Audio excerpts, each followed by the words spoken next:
বাংলাদেশের উত্তর জনপদের ঐতিহাসিক সমাবেশ প্রমাণ করেছে বিশ্ব মুসলিম এখন গাজা প্রশ্নে ঐক্যবদ্ধ। বিশ্ব মুসলিম এখন রাফা স্বাধীনে ঐক্যবদ্ধ।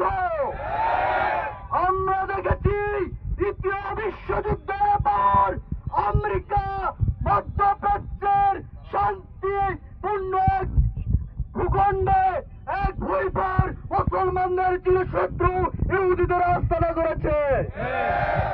এতদিন পার হয়ে গেল দেখছি আমরা সেই মধ্যপ্রাচ্যের পৃথিবীর সবচেয়ে নিকৃষ্টতম ইহুদি জাতি সবচেয়ে বর্বরতম ইতিহাস সৃষ্টি করেছে। অতি বিলম্বে তাদের নাম নিশানা পৃথিবীর ইতিহাস থেকে মুছে যাবে ইনশাআল্লাহ। আগামী দিনের একটি ঐক্যবদ্ধ ইসলামিক সমাজ প্রতিষ্ঠার জন্য এবং গাজা স্বাধীনের জন্য বিশ্ব মুসলিম ঐক্যবদ্ধ হবে ইনশাআল্লাহ। ইসলাম জেনোসাইড